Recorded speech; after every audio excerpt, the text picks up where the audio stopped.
Hi, it's Jacob here, and I want to meet up with myself at a place in the city. And in this quick tip, I'm going to show you how you can take a pin of a location in Maps and then send it via messages to help you make plans to meet up. So in the Maps app, I found a great location to meet just here in front of the castle.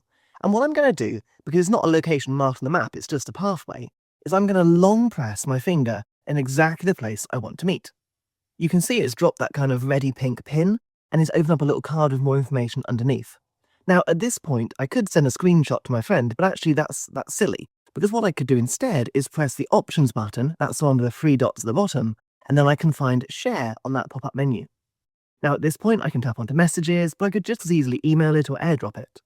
I'm going to type in my name, and then I can send a message along with that map location.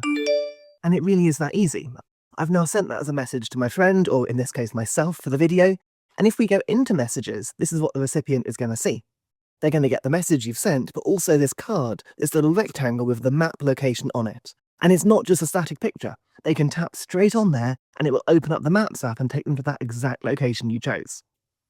And of course, because we're in Maps, we can then start directions, and we can choose to drive or walk or cycle, and we can just simply press go. And now that plan is made, I can meet up with my friend at the exact location they're going to be waiting at.